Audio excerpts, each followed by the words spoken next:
I remembered everything, every single second.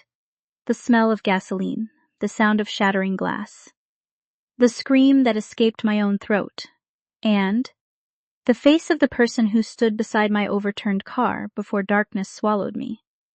It wasn't a stranger. It wasn't a thief. It was my husband, Adrian Blackwood. When I opened my eyes again, white lights burned above me. The ceiling was unfamiliar. Machines beeped steadily beside the bed. Someone grabbed my hand. Evelyn! His voice trembled. I slowly turned my head. Adrian. His suit was wrinkled. His eyes were bloodshot. He looked as if he hadn't slept in days. The perfect husband. The perfect actor. A doctor stepped closer. Mrs. Blackwood, can you tell me your name? I looked at him blankly. Nothing. I forced my breathing to become uneven. The doctor exchanged a worried glance with Adrian. Do you know who this man is? I stared at Adrian for several seconds before quietly shaking my head. No. His fingers tightened around mine. I'm sorry. I don't remember. The doctor sighed. It appears the trauma affected her memory. We'll need more tests. Adrian lowered his head. His shoulders shook slightly. Anyone watching would believe he was devastated. I almost believed it myself. Almost. Because I remembered something no one else did. The night before the accident, I heard him arguing with someone over the phone. I won't let you touch her. That was what he said. Not, I'll get rid of her. Not, it's done. The sentence never made sense. Until the crash. Someone wanted me dead. Someone powerful enough to erase every trace. And if they learned I still remembered, I would die before leaving this hospital. So I smiled weakly. I'm sorry, have we met before? Adrian looked into my eyes.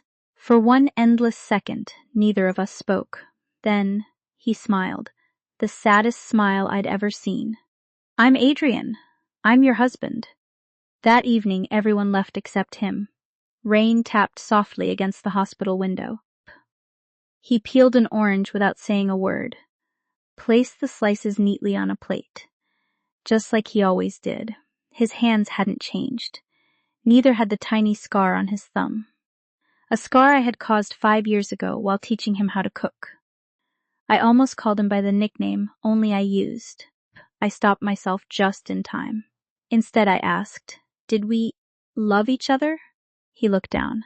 A faint smile appeared. I loved you. Past tense. Interesting. Not. We love each other. I lowered my eyes, pretending not to notice. Minutes passed in silence. Then he suddenly asked, do you remember coffee? I blinked. What? You hated coffee. But every morning, you still made 1 cup. I frowned as if trying to remember. I don't know why, I don't either. He smiled gently. But maybe someday, you'll remember. He stood. Straightened his jacket. I'm going home. If you need anything, press the nurse button. He reached the door, paused. Without turning around, he quietly said, welcome back, Evelyn. Then he left. The room became silent again. I closed my eyes. Something felt wrong. Very wrong. He never once cried. Never begged me to remember him. Never showed me photographs. Never tried to trigger my memory. Almost as if he wasn't surprised. The next morning, while the nurse adjusted my IV, I whispered, can I have a notebook? Of course. What for? I smiled. If I can't remember, I'd like to write new memories. She laughed. That's sweet. If only she knew. The notebook wasn't for memories. It was for evidence. Every face, every lie, every contradiction, every person who visited my room, every sentence they accidentally revealed. This wasn't recovery. It was an investigation. And this time, I would never become the victim again. 3 days later, my younger sister Claire arrived. The moment she saw me, she burst into tears. Eve. She hugged me tightly. I was so scared. I hesitated, just enough. Then awkwardly patted her shoulder. I'm sorry, I don't remember you. Her body stiffened, only for a fraction of a second. Too fast for most people to notice. Not for me. Then she cried even harder. It's okay, we'll make new memories. Behind her, I noticed Adrian watching quietly from the hallway. He wasn't looking at Claire, he was looking at me. Not with suspicion, not with fear, but with curiosity, as though he were waiting to see which move I would make next. At that moment, for the first time since waking up, a strange thought crossed my mind. What if I wasn't the only one pretending? The moment that thought crossed my mind, I hated myself for it. No, I couldn't afford paranoia. Everyone was a suspect now, including Adrian. Especially Adrian. The day I was discharged from the hospital, the Blackwood mansion looked exactly as I remembered. The white marble steps, the fountain in the center of the courtyard, the roses I planted 3 years ago. Nothing had changed. Except me, or rather, everyone believed I had changed. The housekeeper, Mrs. Wilson, greeted me with watery eyes. Welcome home, Mrs. Blackwood. I smiled politely. I'm sorry, have we met? Her expression crumbled for a split second before she forced another smile. Yes, we've known each other for years. I'll help you remember. No, you won't. I walked through the front door slowly, pretending to admire everything like a tourist. A family portrait hung in the entrance hall. I stopped. It showed Adrian standing behind me with one hand resting gently on my shoulder. I stared at it for several seconds, then asked softly, Is that really me? Adrian nodded. You insisted on wearing that blue dress. I said it made you look happy. And did it? He looked at the photograph. No, you said happiness wasn't something people could wear. That was exactly what I had said. Word for word. He remembered every detail. Interesting. After dinner, I asked to see our bedroom. The word tasted strange on purpose. Adrian opened the door. Everything was untouched. My books, my paintings. Even the tiny ceramic fox on the nightstand. No one had moved anything. I slowly walked around the room. Then, I made my first move. I stopped in front of the bookshelf. Without hesitation, I reached for the wrong novel. Not the one I used to read every winter, the one beside it. A book I had always hated. I watched Adrian through the reflection in the window. He noticed.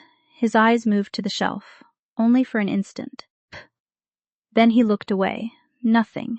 No correction. No surprise. Almost as though he expected me to choose the wrong one. Later that night, I quietly left the bedroom. The hallway was dark. I knew exactly where Adrian's study was. The door wasn't locked. It never had been. Inside, everything looked perfectly organized. Too organized. I searched carefully. Desk, drawers, bookshelves, cabinets. Nothing suspicious. No hidden documents, no bank transfers, no insurance papers. Nothing connected to the accident. Either he was innocent or incredibly careful. I was about to leave when footsteps echoed outside. I slipped behind the curtains. The door opened. Adrian entered alone. He didn't turn on the lights. He simply stood there, silent, as if listening. Finally, he spoke. Not loudly. Almost like he knew someone else was in the room. You forgot your notebook. My heartbeat stopped. He placed my hospital notebook on the desk. The same notebook where I had written every observation. Had he read it? No. Impossible. I had hidden it inside my bag. Unless he remained standing for another 10 seconds. Then quietly walked out. I waited 2 full minutes before stepping out. The notebook lay exactly where he left it. Untouched. I opened it immediately. Every page was still there. No marks, no missing pages, nothing. Then why bring it here? Was he warning me? Testing me? Or simply returning something I'd forgotten? The next morning, Claire invited herself over. She carried homemade cookies. something she had never done before. Eve, I thought we could look through old photos together. Perfect. Another test. She spread dozens of photographs across the dining table. Vacations, birthdays, charity events, family dinners. She pointed at one picture. Remember this beach, Mush? I smiled, apologetically. No. She nodded sadly. What about this necklace? No. This dog? No. Then she casually slid another photograph toward me. It showed Adrian hugging another woman. I recognized the picture immediately, because I knew the truth. It wasn't an affair. The woman was his cousin from overseas. The angle had made it look intimate. Claire watched my face carefully. So, does seeing this make you uncomfortable? I blinked innocently. Should it? She hesitated. No. Interesting. Why would she show me that photograph? Unless she wanted me to suspect Adrian. That evening I walked into the kitchen. Mrs. Wilson was preparing tea. Without looking at her, I said, I suddenly remembered something. She nearly dropped the kettle. What? I smiled. Oh, never mind. I think I imagined it. She laughed nervously. Memories can be confusing. Exactly. I wasn't testing my memory. I was testing hers. People reacted differently depending on what they believed I knew. Fear always arrived before words. That night I couldn't sleep. Around 2 a.m, I heard voices downstairs. I quietly opened the bedroom door. Adrian was in the library, speaking on the phone. His voice was unusually cold. No, she still doesn't remember. A long silence. Then, I said, she doesn't remember. Another pause. His jaw tightened. If anyone goes near her again, I won't stop at warnings. The call ended. My heart pounded. Who was he threatening? Who was anyone? Why did it sound like he was protecting me? None of it matched the man I believed had betrayed me. Unless that was exactly what he wanted me to think. Adrian slowly turned toward the staircase. I pulled back just before he looked up. A few seconds later, his footsteps faded into the darkness. I leaned against the wall, trying to steady my breathing. For the first time, the evidence wasn't pointing in one direction anymore. It was splitting in two. Either Adrian was the most convincing villain I had ever met, or I had spent months hating the only person standing between me and the real killer. And I still didn't know which possibility frightened me more. For the next 3 days, I stopped investigating. At least, that's what everyone believed. I smiled more. I laughed when Mrs. Wilson burned breakfast. I even asked Adrian simple questions. What was my favorite color? What music did I listen to? Did I ever cook? Each answer sounded natural, unrehearsed. He never hesitated, never contradicted himself. If he was lying, he had been preparing for years. On the 4th morning, Adrian stood beside the dining table with a cup of coffee. I have to return to the office. He buttoned his suit jacket. The board has postponed enough meetings. I nodded. Do you own a company? A tiny smile appeared. I do. What kind? You used to say business meetings were more dangerous than battlefields. I suppose you were right. He placed his coffee down. If you'd like, I can show you the office someday. I tilted my head. You trust me? He looked directly into my eyes. I always have. The words landed harder than they should have. After he left, I waited exactly 20 minutes. Then I drove to the hospital. Not because I needed treatment, because I needed records. The nurse from my first day recognized me immediately. Mrs. Blackwood, it's wonderful to see you walking. I smiled warmly. I actually came to thank everyone, and I was wondering, could I have a copy of my medical file? She hesitated.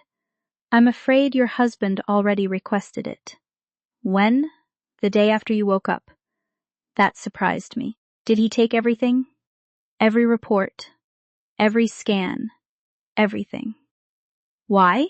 Most families never asked for complete medical records, unless they were looking for something, or hiding something. As I walked toward the parking lot, someone bumped into my shoulder.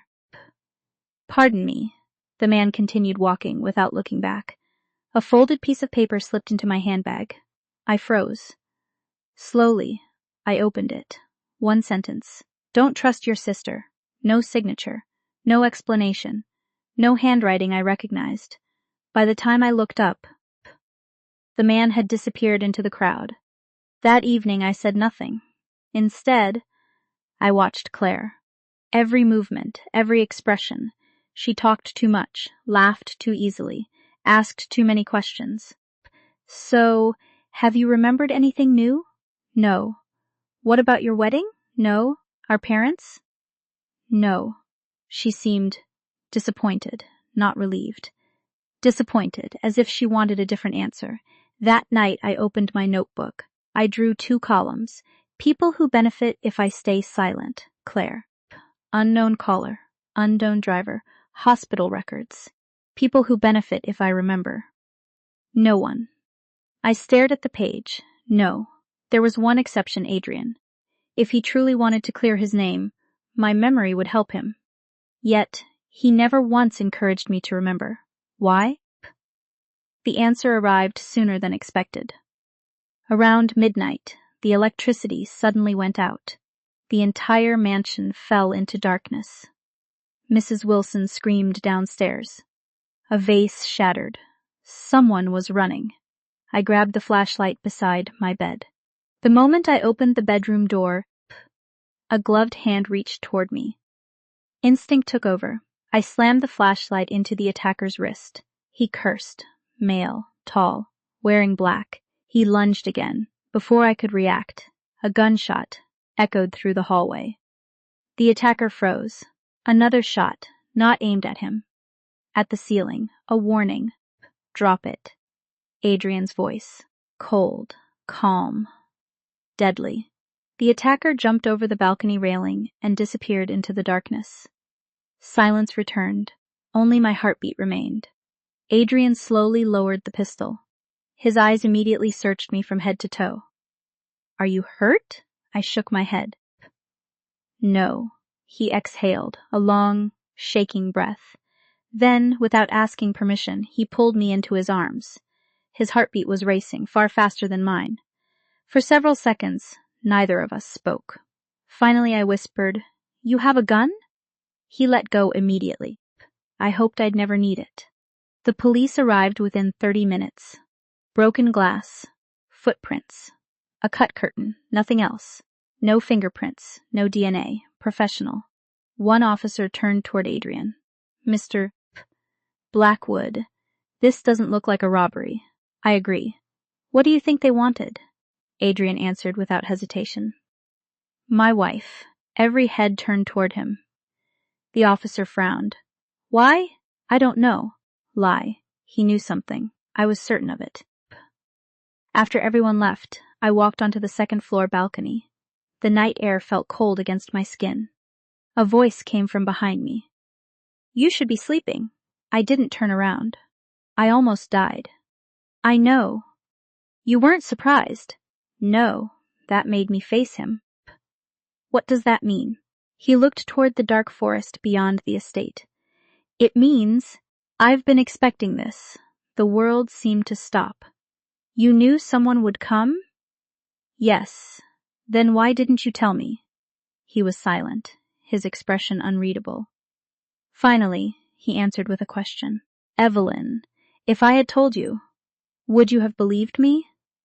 I opened my mouth. Nothing came out, because the answer was no. Not after everything I remembered. Not after the accident.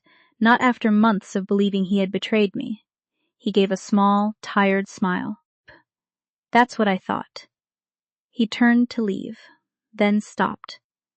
Without looking back, he quietly said, Lock your door tonight. This won't be the last time. He disappeared into the hallway. I remained on the balcony, watching the darkness beyond the trees. Someone wanted me dead. Someone else was trying to keep me alive. And somehow, I still couldn't tell which side my husband truly belonged to, far beyond the estate gates. Hidden inside a parked black sedan, a man lowered his binoculars. He picked up his phone. The first attempt failed. A distorted voice answered from the other end. I expected it would. What about Mrs. Blackwood? The voice chuckled softly. Leave her alive, for now. She's leading us exactly where we want to go. The call ended. The sedan's headlights remained off, as it silently disappeared into the night. The morning after the break-in, the mansion felt different. Not because of the shattered window, not because of the police tape, because everyone had stopped pretending. Mrs. Wilson checked every lock twice. The security guards spoke in whispers. Even Claire canceled her afternoon visit. Only Adrian behaved exactly the same, as if someone breaking into our home was simply another item on his schedule. I found him in the garden. He was kneeling beside the rose bushes, pruning away dead branches. You know, I said, I thought rich people hired gardeners. Without looking up, he smiled. They do. So why are you doing it yourself? Because these roses aren't theirs. He clipped another branch. They're yours. For a moment, I forgot to act. These roses. I had planted them during our first spring after the wedding. Every weekend. Every color chosen by me. Even the white ones, because I once told him white roses smelled stronger after rain. He remembered. Every single detail. I forced myself to laugh awkwardly. I guess I had good taste. You still do. Again, he spoke in the present tense. That afternoon I made another decision. If the hospital wouldn't give me my medical records, I'd get them another way. I drove back alone. This time, I didn't enter through the front entrance. Instead, I headed toward medical records in the basement. Old hospitals always had weak security. This one was no exception. 5 minutes later, I stood before a filing cabinet labeled Blackwood. Evelyn locked. Of course, I took out a thin metal hairpin. Old habit. My father used to teach me ridiculous survival tricks. Locks only keep honest people out. 30 seconds later, the drawer clicked open. Inside, there should have been dozens of reports. Instead, there was only one folder. Too thin, much too thin. Someone had removed almost everything. Looking for something? My blood froze. I slowly turned around. An elderly janitor stood in the doorway, holding a mop, watching me quietly. I'm sorry, I said quickly. I think you shouldn't be here. His voice was calm, not angry. Then he looked around the hallway before stepping closer. They came 2 days after your accident. Who? The men in gray suits. They took everything, every scan, every x-ray, every blood sample. They even replaced the computer hard drives. I stared at him. Why are you telling me this? He shrugged. Because your husband paid for my wife's surgery. He isn't the man people think. Before I could ask another question, the janitor simply walked away, leaving me standing there with an empty folder in my hands. That night, I couldn't stop thinking. If Adrian had erased my records, why would strangers remove them afterward? Which one came first? Who was covering whose tracks? The questions kept multiplying. The answers kept disappearing. Around 11, someone knocked on my bedroom door. 3 slow knocks. Exactly the rhythm Adrian always used. Come in. He entered carrying a wooden box. I found these. He placed it on the table. Your old journals. My pulse quickened. Journals? I had kept journals for years. If they were untouched, they could answer everything. Thank you. He nodded. I haven't read them. I figured they belong to you. He turned toward the door. Wait. He stopped. Aren't you curious? He looked back. About what? What I wrote. A faint smile appeared. No, I already know. The room fell silent. What did he mean? Did he know because he'd read them? Or because he had lived those memories with me? He quietly left. The door clicked shut. I immediately opened the first journal. January, February, March. Every page, blank. I frowned. The second journal, blank. The third, blank. Every single notebook, empty, impossible. I remembered writing almost every night. Then I noticed something strange. The pages looked clean, too clean, as though someone had washed the ink away. Hidden beneath the last notebook was a tiny folded note, written in handwriting I recognized instantly. Mine. If you're reading this after the accident, do not trust what you remember. I stopped breathing. There were only 2 more lines. Memory can be manipulated. Trust evidence, not your emotions. The note slipped from my trembling fingers. No, that wasn't possible. I trusted my memories more than anything, didn't I? Unless I had written this because I already knew they couldn't be trusted. A loud knock interrupted my thoughts. Evelyn? Adrian's voice. Are you all right? I quickly hid the note inside my sleeve. Yes, you've been quiet. I was just reading. A pause. Then he said something that made every hair on my body stand up. Did you find what you were supposed to find? I stared at the closed door. What did he mean? Was he guessing? Or did he already know exactly what was inside the box? I didn't answer. Neither did he.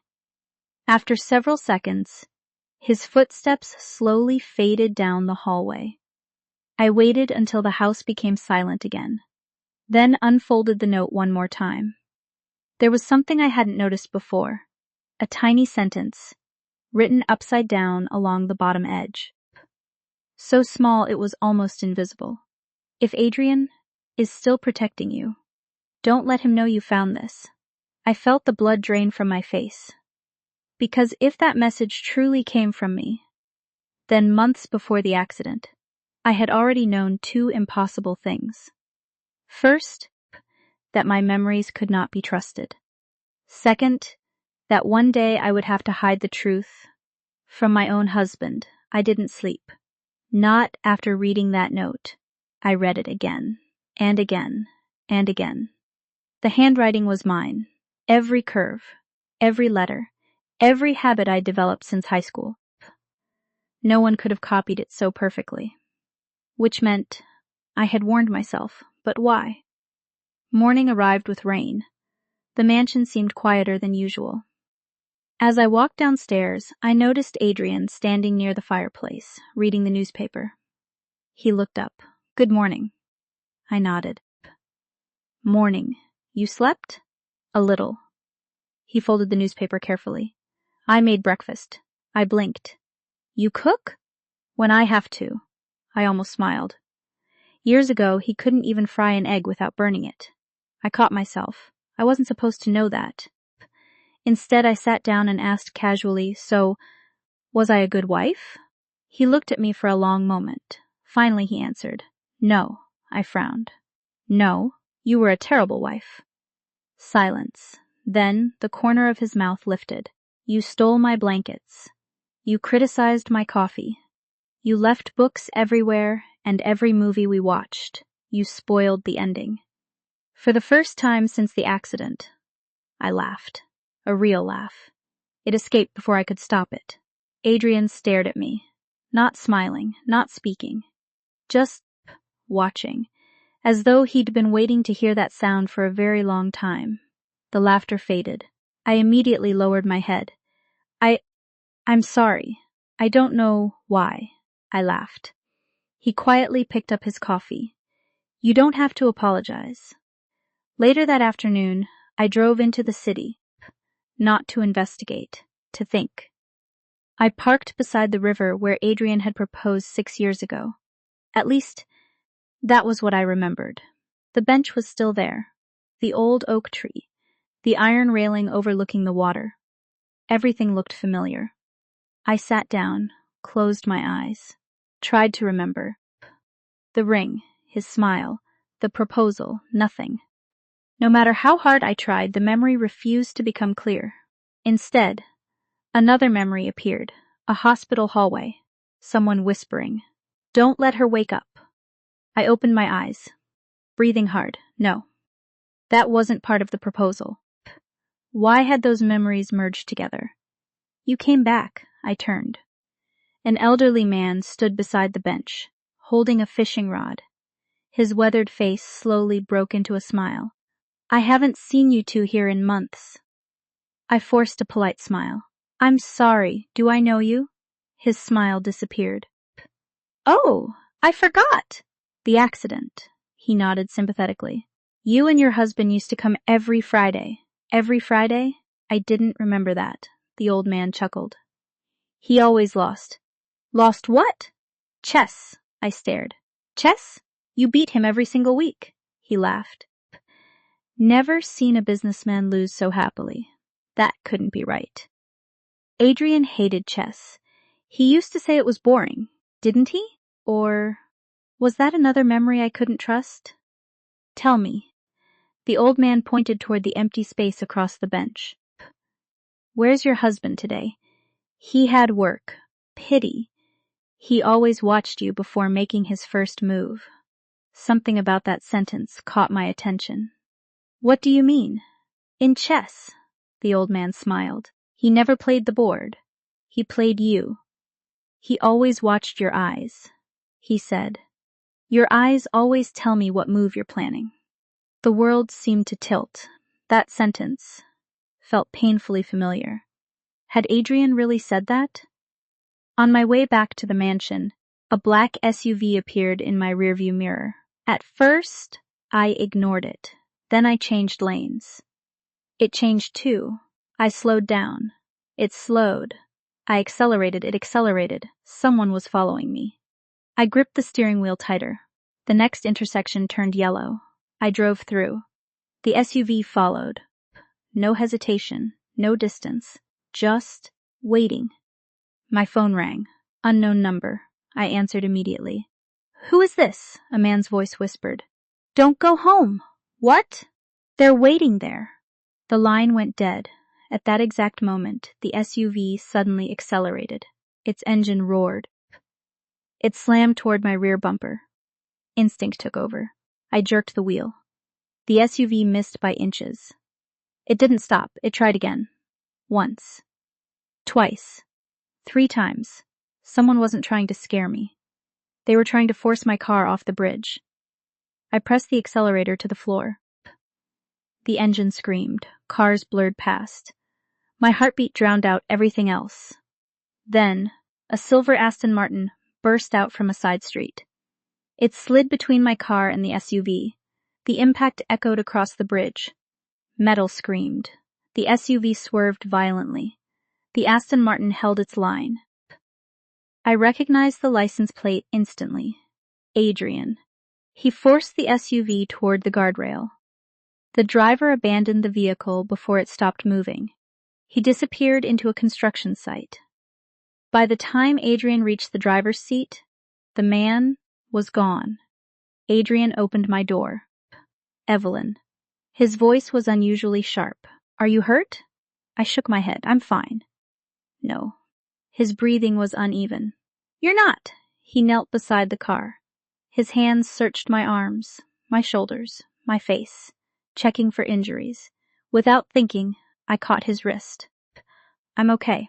The moment our eyes met, time seemed to stop. Neither of us spoke. Then, his gaze slowly dropped to my hand. Still holding his wrist, I let go immediately. "I'm sorry." He looked at me strangely, not because I touched him, because I had used my left hand, my dominant hand. The hand I always reached with, a detail only someone who knew me well would notice. His expression changed for only half a second, but I saw it, recognition. Then it disappeared. He stood up, calm again. "We're going home." Neither of us spoke during the drive. Rain struck the windshield in steady rhythm. Just before the mansion gates opened, Adrian quietly asked, "Do you remember bridges?" I turned toward him. "What?" He kept his eyes on the road.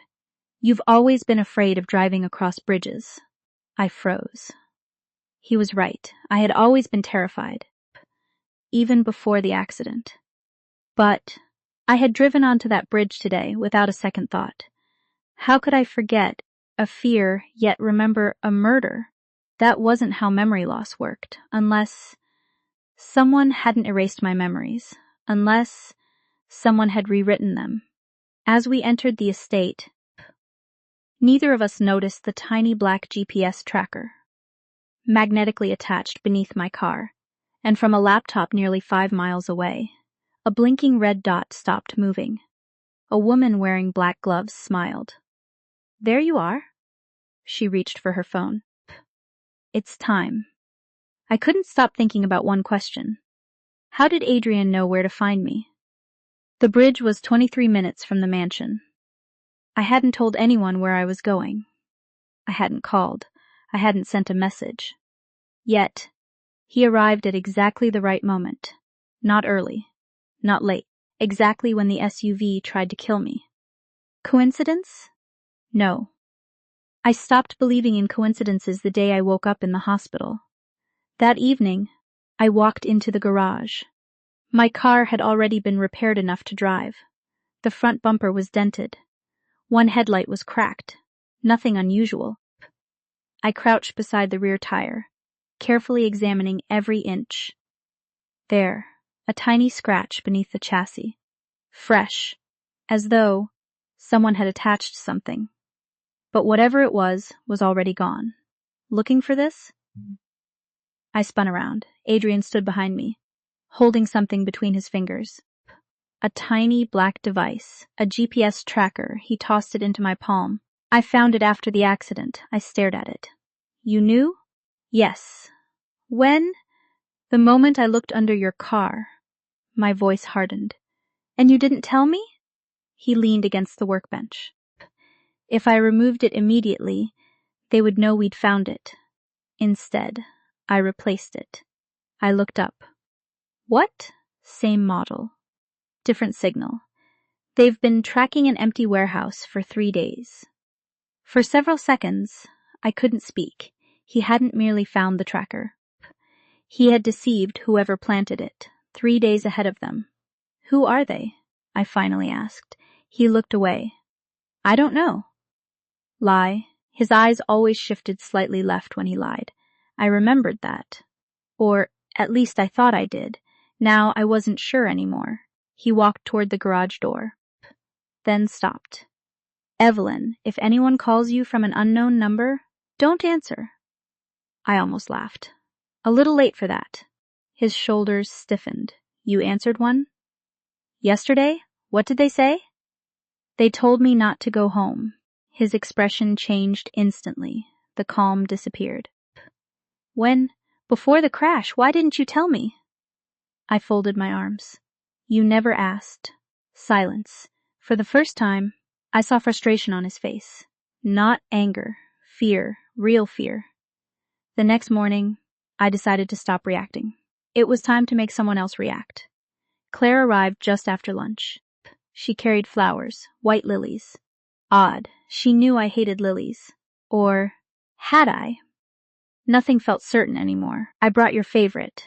Favorite? Interesting. I smiled politely. They're beautiful. Her smile relaxed. She believed me. Good. While she made tea, I quietly slipped my notebook beneath the sofa cushion. Half visible, easy to notice. Then I waited. Exactly 12 minutes later, Claire excused herself. I'll use the restroom. Instead, she walked into the living room, straight toward the sofa. I watched through the reflection in the dining room window. She lifted the cushion, found the notebook, opened it. She read only 3 pages before footsteps approached. Immediately, she put it back exactly where she'd found it.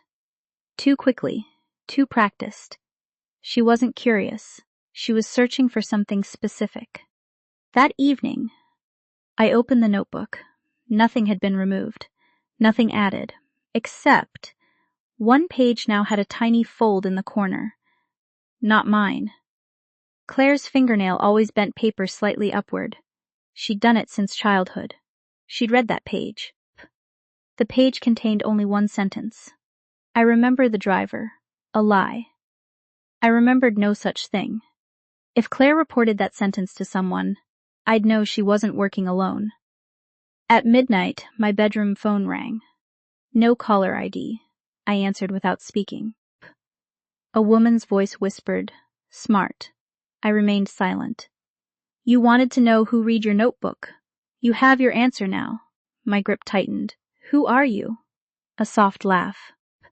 "Someone who's been trying to keep you alive." "Then tell me who attacked me." "I can't." "Why?" "Because you're still remembering the wrong accident." The line went silent.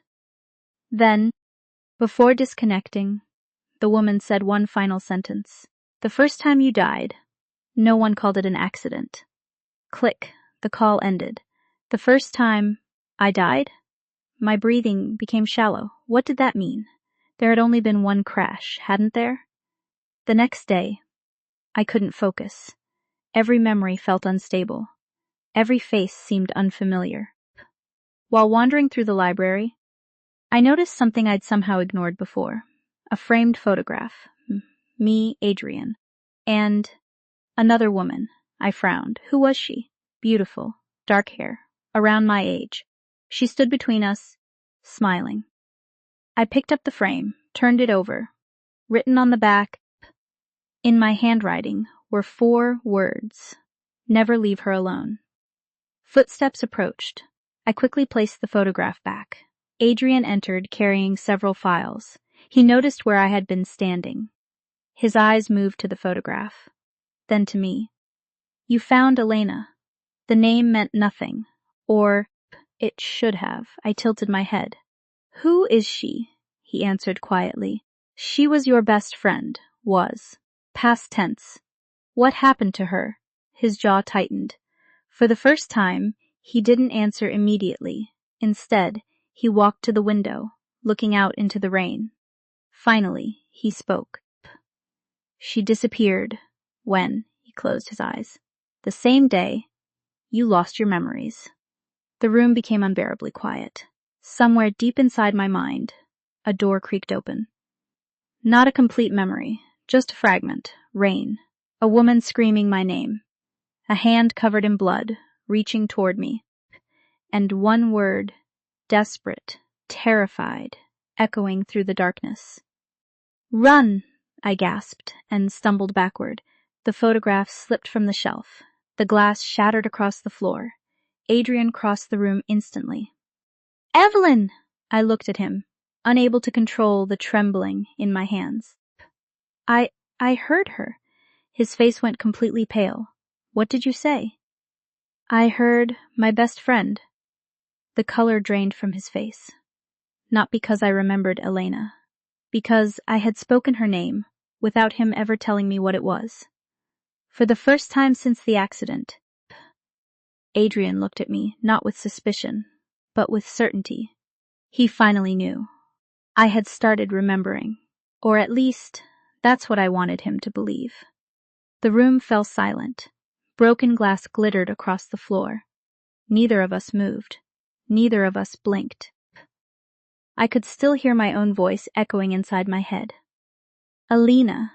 I had said her name, without thinking, without hesitation, without Adrian ever telling me who she was. There was only one explanation. Some part of my memory had survived.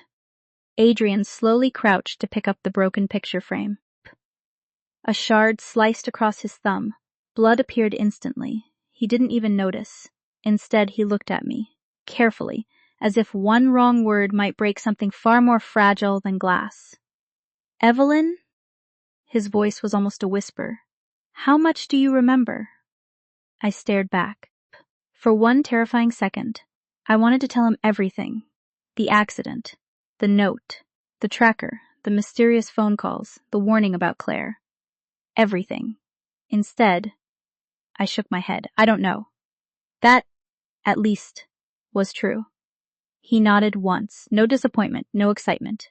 Just acceptance. "That's enough." Enough? That wasn't the reaction I expected. Most husbands would ask questions, dozens of them. What do you remember? When did it come back? Do you remember me? He asked, none of them. Instead, he wrapped the broken photograph in a towel. Don't touch the glass. You'll cut yourself. Then he quietly left, leaving me more confused than ever. That night, I couldn't stop replaying our conversation. Something was wrong. Very wrong. Adrian had spent 6 months believing I had amnesia. If he truly thought my memory was returning, why wasn't he happy? Why wasn't he relieved? Unless this wasn't the first time. At 2 a.m, I heard footsteps outside my room, not approaching, passing by. I quietly opened the door. Adrian was walking toward the east wing, the part of the mansion no one ever used. He carried a key, a single brass key. I had never seen it before. He unlocked the last door in the hallway, entered, locked it again from the inside. I waited. 5 minutes, 10, 15. Nothing. Finally, I walked to the door, old oak, heavy, no keyhole on the outside. Only a fingerprint scanner. Odd. This room had been renovated recently. Why? I pressed my ear against the wood. Silence. Then, a voice, Adrian's. I don't know how much longer I can hide it. Hide what? Another voice answered. Female. Older. Calm. You promised. I know. You also promised you'd tell her when the time came. A long silence followed. Then Adrian spoke again. The time isn't here yet. It may never be. My heartbeat quickened. Who was inside with him? There shouldn't have been anyone. The security guards hadn't reported visitors. No cars had entered the estate. Then who? A floorboard creaked beneath my foot. The voices stopped. Instantly. The door opened. Adrian stood there, alone, no one else. I looked past him. The room was empty, bookshelves, old furniture, dust-covered paintings, nothing more. Were you looking for me? His voice was calm, too calm. I couldn't sleep. He studied me for several seconds, then smiled gently. Come, he stepped aside. See for yourself. I hesitated, then entered. The room smelled of cedar and old paper. Nothing unusual, no hidden passage, no second person. Had I imagined the conversation? No, I never imagined voices. What is this room? I asked. My father's library. You've never shown it to me. I know. Why not? He looked toward the shelves. Because you asked me not to. The answer caught me completely off guard. I did? Yes. When? The week before your accident. Again, the week before the accident. Everything important seemed to happen during that missing week. As I wandered through the library, one shelf caught my attention. Medical textbooks, neurology, psychiatry, memory disorders, brain trauma, dozens of them. I turned toward Adrian. You've been studying memory? For months. Why? So I'd know how to help you. I searched his face. No hesitation. No sign of deception. He believed what he was saying. Or he wanted me to believe it. A small notebook slipped from one of the shelves. It landed at my feet. Old. Leather-bound. No title. I bent down to pick it up before I could open it. Adrian gently took it from my hands. His expression changed, just slightly. You shouldn't read this. Why, it isn't yours. Whose is it? He looked at the notebook for a long moment, then quietly answered. Mine, that surprised me. You keep a journal? Sometimes? About what? You, the word hung in the air. You? He nodded. I started writing the day after your accident. I forced a small laugh. So I can read it later? His answer came immediately. No. It isn't for you. Then who? He looked directly into my eyes. For me. So I don't forget. Forget what? He didn't explain. That evening, I searched the internet for one thing. Elena Brooks. Hundreds of results appeared. Most were unrelated. One newspaper article. Then, one newspaper article. After Carity Gala, the article was 6 months old. No body found. No suspects identified. The attached photograph made my stomach tighten. It was her. The woman in the picture frame. My best friend. I scrolled lower, then froze. A second photograph. Taken by reporters outside the police station. Standing beside Detective Marcus Hale was Adrian. The caption read, "Businessman Adrian Blackwood assists police during search for missing family friend." Family friend? No, he had called her my best friend. Why would the newspaper describe her differently? Someone was lying. The media or Adrian. Then I noticed something even stranger. The timestamp. The article had been published 3 days before my accident. I read the date again, then again. Impossible.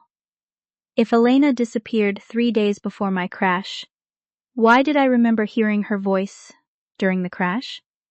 Unless those memories belonged to different days, different events, different crimes.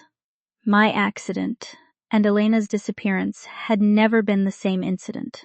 Someone had merged them inside my mind. I slowly closed the laptop. For the first time, I stopped asking, who tried to kill me? Instead, I began asking the far more dangerous question. What happened during the 3 days before my accident? Because deep inside, I was beginning to fear that those missing 3 days weren't missing at all. Someone had simply given me someone else's memories to replace them. I spent the entire night reading everything I could find about Elena Brooks. There wasn't much. A missing persons report. A few interviews. A charity gala. One surveillance photo. No suspects. No ransom. No body. It was as though she had simply disappeared from the world. Except, people don't disappear. Someone makes them disappear. At breakfast, I decided to ask Adrian directly. Can I ask you something? He looked up from his coffee. Always.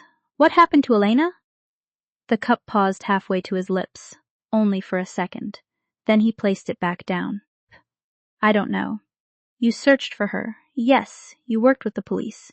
Yes. But you never found her. No. His answers were short, measured, as though every extra word carried a risk. I leaned forward. Did she have enemies? He met my eyes. You. I stopped breathing. What? You were the last person to argue with her. The fork slipped from my fingers. Metal struck porcelain. The sound echoed through the dining room. I argued with her? He nodded slowly. The night before she disappeared. No one knows why. For several seconds, I couldn't think. Me? Impossible. Elena was my best friend. Why would I argue with her? Unless my memory had erased that too. Claire arrived just after noon. She seemed unusually cheerful. I brought lunch. I smiled politely. Perfect. As she unpacked the food, I asked casually, did Elena ever come here? Her hands froze, just for an instant. Then she continued arranging the plates. Once or twice. Really? I don't remember. Claire forced a laugh. You wouldn't. The accident. No, that wasn't why she hesitated. She already knew Elena's name. Before I explained who she was. Interesting. After lunch. I excused myself. Instead of going upstairs, I entered the security office. The guard looked surprised. Mrs. Blackwood? I'd like to see the security recordings. He scratched his head awkwardly. I'm afraid I can't. Why not, Mr. Blackwood ordered all footage from last month to be archived. Archived, not deleted.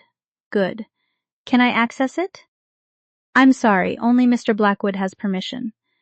That evening, I waited until Adrian returned. Can I see the security footage? He didn't even ask which footage.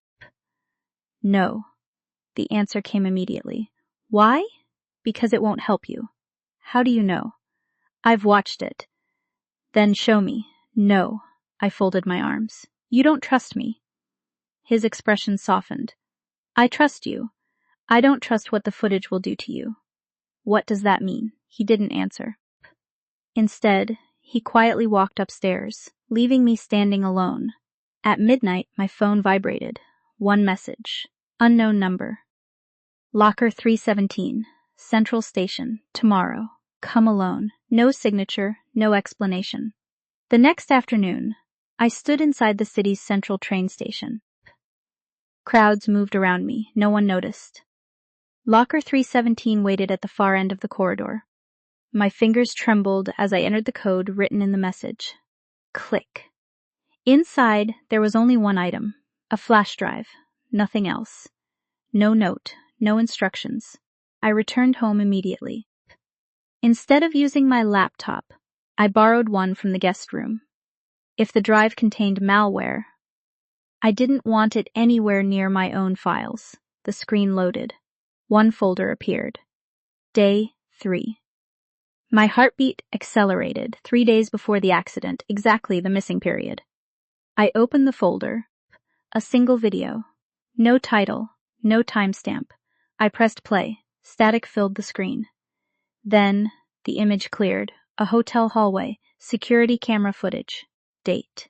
April 14, 3 days before my accident. The elevator doors opened. A woman stepped out. Elena. She looked frightened. She kept looking over her shoulder. 30 seconds later, another person entered the frame. Me. I watched myself run toward her. We argued. Violently. Even without sound, our expressions said everything. Anger, fear, desperation. Elena grabbed my arm. I pushed her away. Then, she said something. 3 words. The camera had no audio, but I could read lips. He's watching us. I froze the video. Played it again. Same words. He's watching us. Who? The argument lasted less than 2 minutes.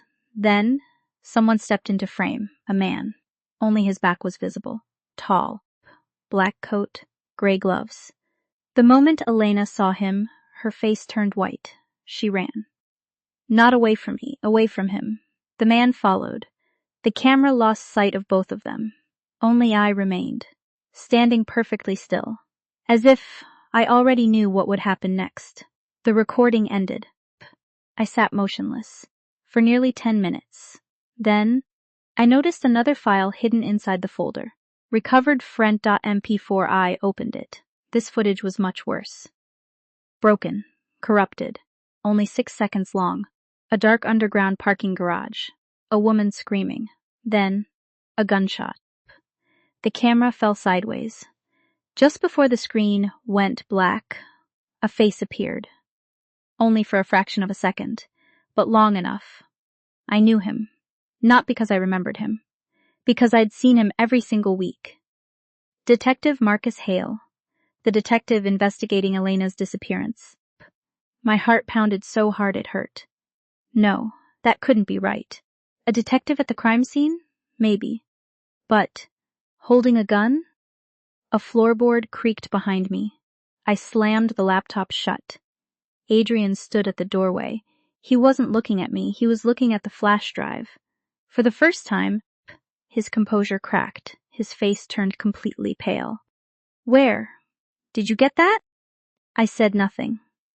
He crossed the room, not aggressively, urgently. Evelyn, you cannot watch what's on that drive. I already did.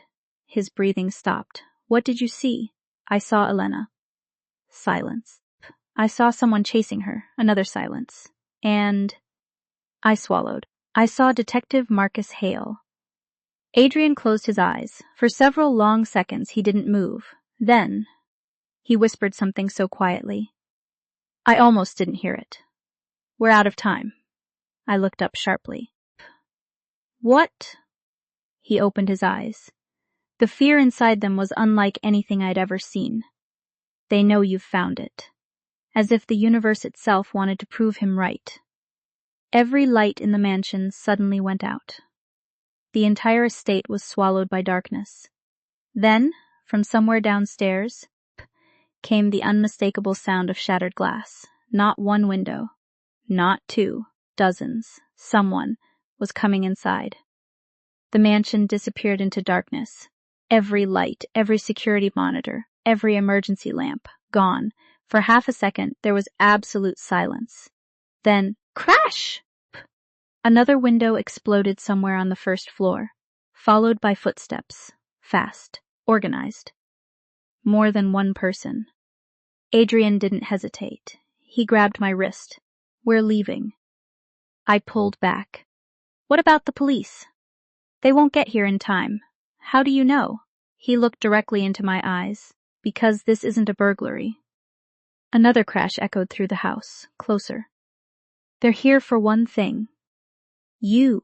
He led me into the hallway. The emergency lights flickered once, then died. The only light came from the moon, filtering through broken windows. Somewhere downstairs. Mrs. Wilson screamed. A gunshot followed. Then silence. My heart stopped. Mrs. Wilson. Adrian tightened his grip. No, we keep moving. We can't just leave her. He stopped so abruptly that I nearly ran into him. His voice dropped to a whisper. If we turn back, everyone dies. There was something in the way he said it. Not panic. Experience. As if he had lived this moment before. We hurried toward the east wing. The old library. The room I'd entered only 2 nights ago. Adrian pressed his thumb against the hidden scanner beside the bookshelf. A quiet click echoed through the room. To my disbelief, the bookshelf slid sideways, revealing a narrow staircase descending into darkness. I stared. A secret passage? My grandfather built it during the war. You never told me. You never asked. Even now, he found room for dry humor. We descended quickly. The passage smelled of damp stone. Old electrical wiring ran along the ceiling. Adrian switched on a small flashlight. Its narrow beam illuminated photographs hanging on the walls. I frowned. Why are there pictures down here? He didn't answer. I looked closer. Every photograph showed me. Some were from years ago. Some were recent.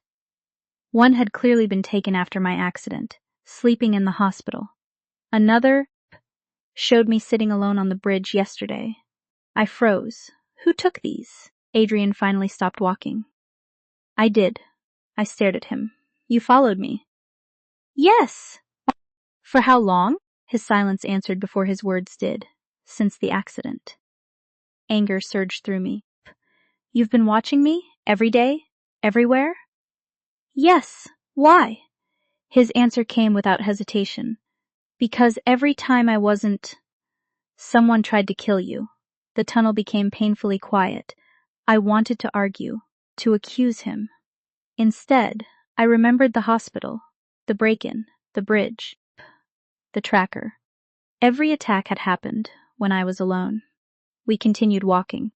After several minutes, the tunnel opened into a hidden underground room. It looked nothing like I expected. Not a bunker, not a cellar, a command center. Computer monitors covered one wall, city maps, satellite images, security feeds, stacks of folders, hundreds of them.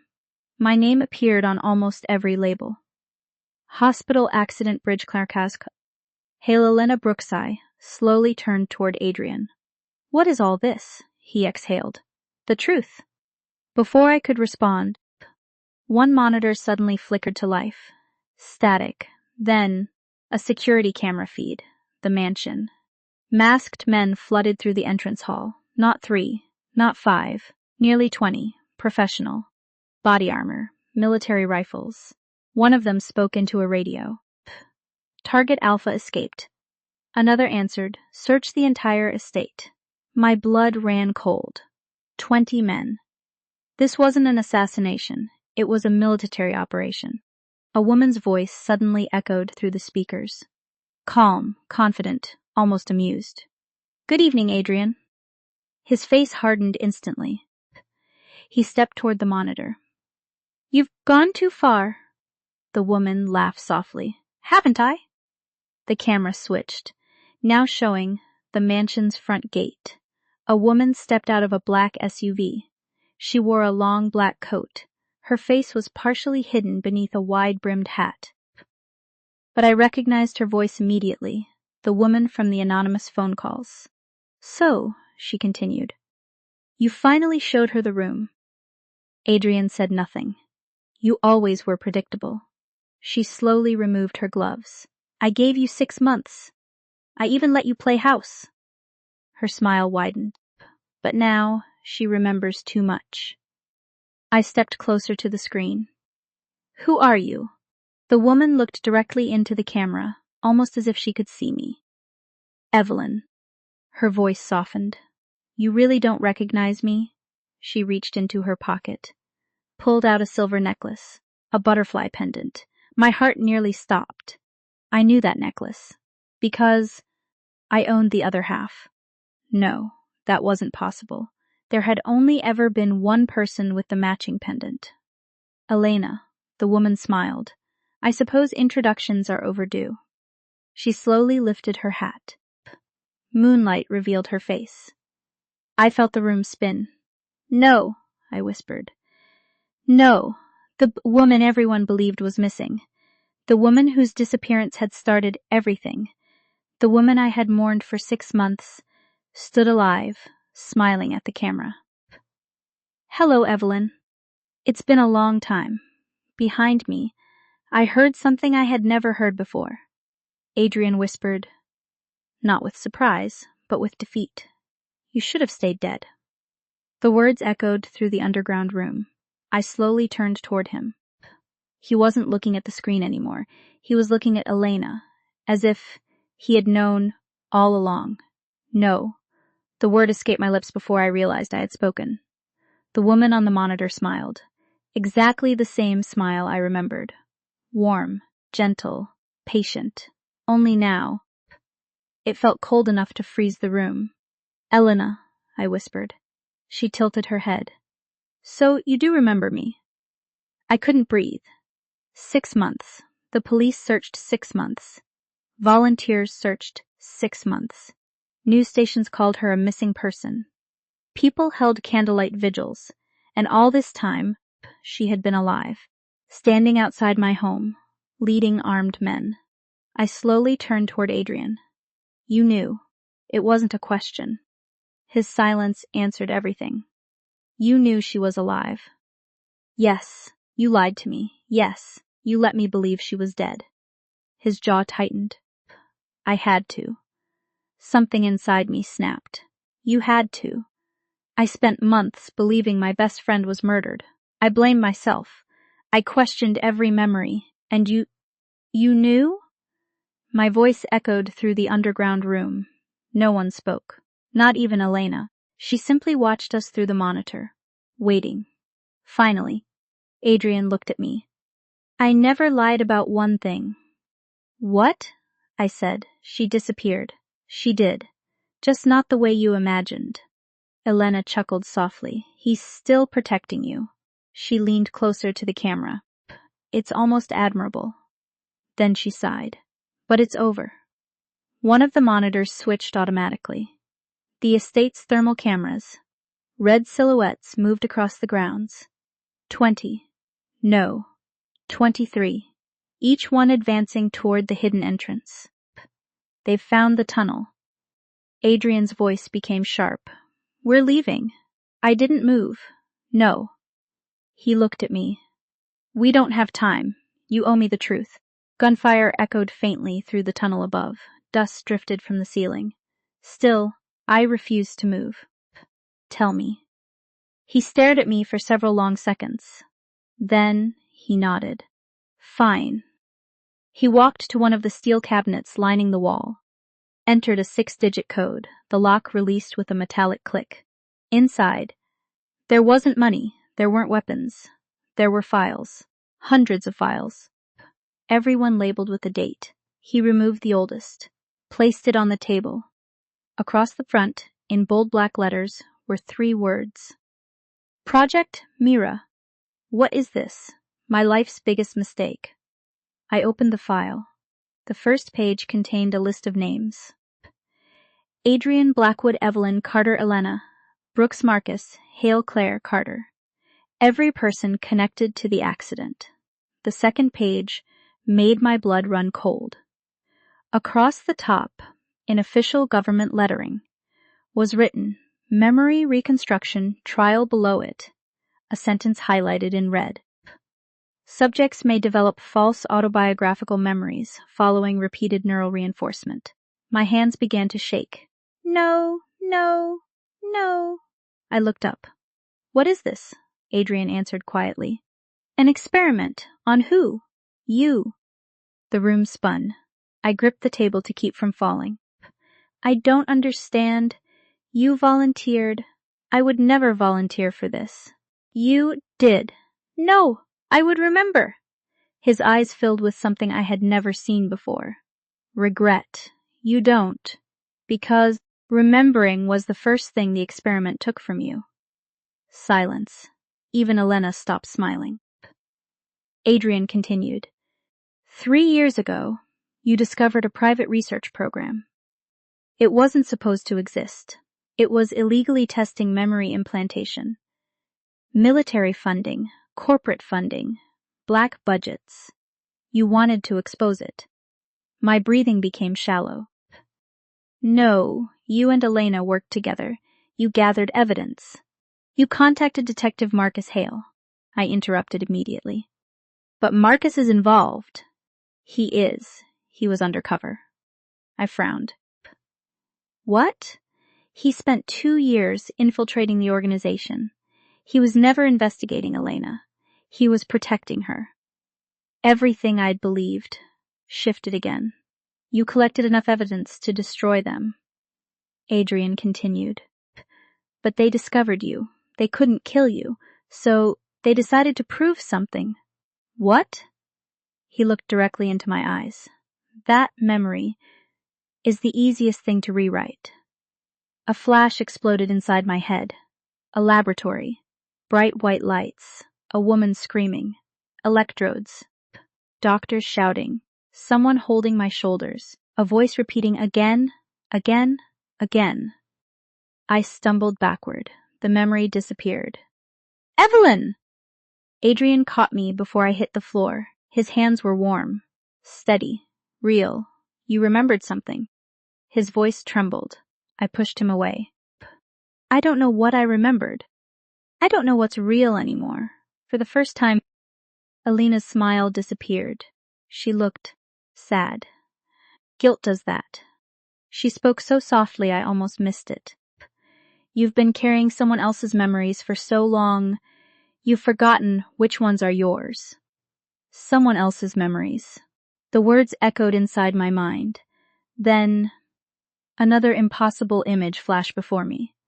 A little girl, no older than 8, holding my hand, laughing, calling me Mom, I gasped. The vision vanished instantly. I stared at Adrian. We have a daughter? His face turned white, not pale. White. The color disappeared completely. He looked as though the world had just ended. Who told you that? I saw her. You remembered her. His voice broke. You remembered Lily. The name hit me like lightning. More fragments. Tiny shoes by the front door. Birthday candles. A pink bicycle. Small fingers wrapped around mine. Then, nothing. The memories shattered before I could hold on to them. I looked at Adrian in horror. We have a daughter. Where is she? He closed his eyes, unable to answer. Instead, Elena answered for him, from the monitor, with tears slowly forming in her eyes. That's the one memory they never wanted you to recover. The underground bunker fell silent. Outside, the first explosion shook the earth. Concrete cracked overhead. The hidden tunnel had just been breached. No, the word barely escaped my lips. My knees gave out. Adrian caught me before I hit the floor. I shoved him away. Hard. Don't touch me. His hand remained suspended in the air for a second. Then he slowly lowered it. We have a daughter? My voice shook. No one answered. I looked at Adrian, then at Elena on the monitor. Finally, someone spoke. Yes. It was Adrian. One word. Quiet. Broken. True. I laughed. A hollow laugh. No, you're lying. I would have remembered. You don't forget your own child. The sentence echoed through the bunker. No one argued. Because we all knew people weren't supposed to forget their children. Then another memory surfaced. Tiny footsteps racing across a wooden floor. A little girl crashing into my arms, chocolate smeared across her cheeks, a tiny voice laughing. Mommy, don't tell Daddy. I grabbed my head. The memory disappeared before I could see her face. No, I screamed. Come back! Nothing, only silence. The bunker lights flickered. Another explosion shook the ceiling. Dust rained down. One of the monitors went black. Then another. The attackers were getting closer. We have to move. Adrian's voice was calm again. Professional, focused. I looked at him in disbelief. Move? I just found out I have a daughter. I don't even remember her, and you want to leave? His eyes met mine. I want you alive. So you can. For the first time, I noticed tears in his eyes.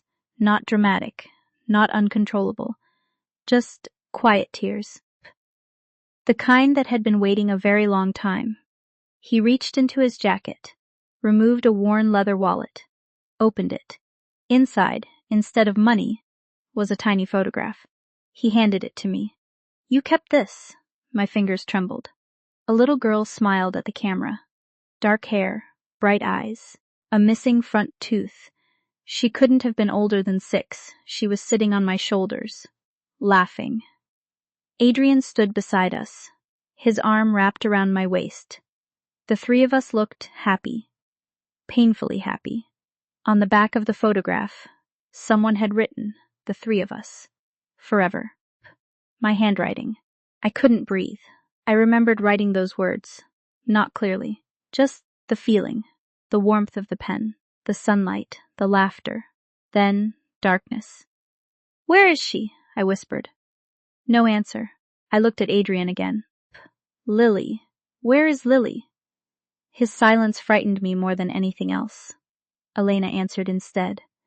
They took her. Everything stopped. What? They took her. When? The night before your accident. The world blurred. No. Parents don't forget something like that. You didn't. Elena's voice cracked. They made you. Another memory exploded inside my head. A little bedroom, pink wallpaper, a window left open, rain outside, an empty bed. I was screaming. Someone was holding me back. Adrian. He kept saying, Don't go out there. It's a trap. I kept fighting him. She's out there! Lily! The memory shattered. I collapsed to my knees. Adrian immediately knelt beside me. This time, I didn't push him away. I tried. His voice barely rose above a whisper. I searched every city, every border, every lead for 6 months. His shoulders trembled. I couldn't find her. My heart broke. Not because of what he'd said, because I believed him. For the first time, I truly believed him. But, I whispered, if she was taken, why did everyone tell me I had amnesia? Adrian closed his eyes. Because they needed you to forget. What? The last place you saw Lily. Silence. Then, Elena spoke. You knew where she was. My head snapped toward the monitor. What? You hid her? No, you did. I would have remembered. Elena slowly shook her head. They knew you would never betray her, so they erased the memory. The bunker door suddenly vibrated. A loud metallic bang echoed through the room. The attackers had reached the outer entrance. One monitor flickered. A tactical camera. 3 men attaching explosives. 40 seconds, maybe less. Adrian walked to another steel cabinet, opened it. Inside was a single black briefcase. He removed a fingerprint scanner from the lid, placed his thumb on it. The lock clicked open. I expected weapons, money, documents. Instead, there was only one object. A small pink rabbit, a stuffed toy, old, one ear sewn back on by hand. My breath caught. I knew that toy, not because I remembered seeing it, because My hands remembered sewing it, the crooked stitches. The blue thread I'd used because I couldn't find pink. My fingers touched the rabbit, and suddenly, everything disappeared. A hospital, not after the accident, before it. Lily lying in bed, weak, smiling. She held the rabbit close. "Mommy, promise you'll never let them find me," I answered immediately. "I promise." Then Adrian, standing beside the bed. Crying. Actually crying. The doctor speaking quietly. "They've found her genetic profile. You have to disappear." The memory ended. I opened my eyes. The bunker returned. I looked at Adrian. Tears streamed down my face. She was sick. His face froze. "You remember?" I nodded, slowly. "She wasn't kidnapped. I hid her." Another explosion. Closer this time. The bunker lights went out for 1 second. When they came back, every monitor had switched to the same image. A live camera feed. The outer bunker door. The steel entrance collapsed inward. Smoke filled the corridor. Dark figures stepped through the breach. One by one. Black uniforms. Night vision helmets. Silenced rifles. Leading them was Detective Marcus Hale. He removed his helmet slowly, looked directly into the camera, then spoke into the microphone. His voice echoed through every speaker in the bunker. "Evelyn, you've remembered enough." He smiled. "But not the part where you asked me to erase those memories." The room fell completely silent. I stared at the monitor, unable to think, unable to breathe. Had I asked him to erase them? Or was that the biggest lie of all?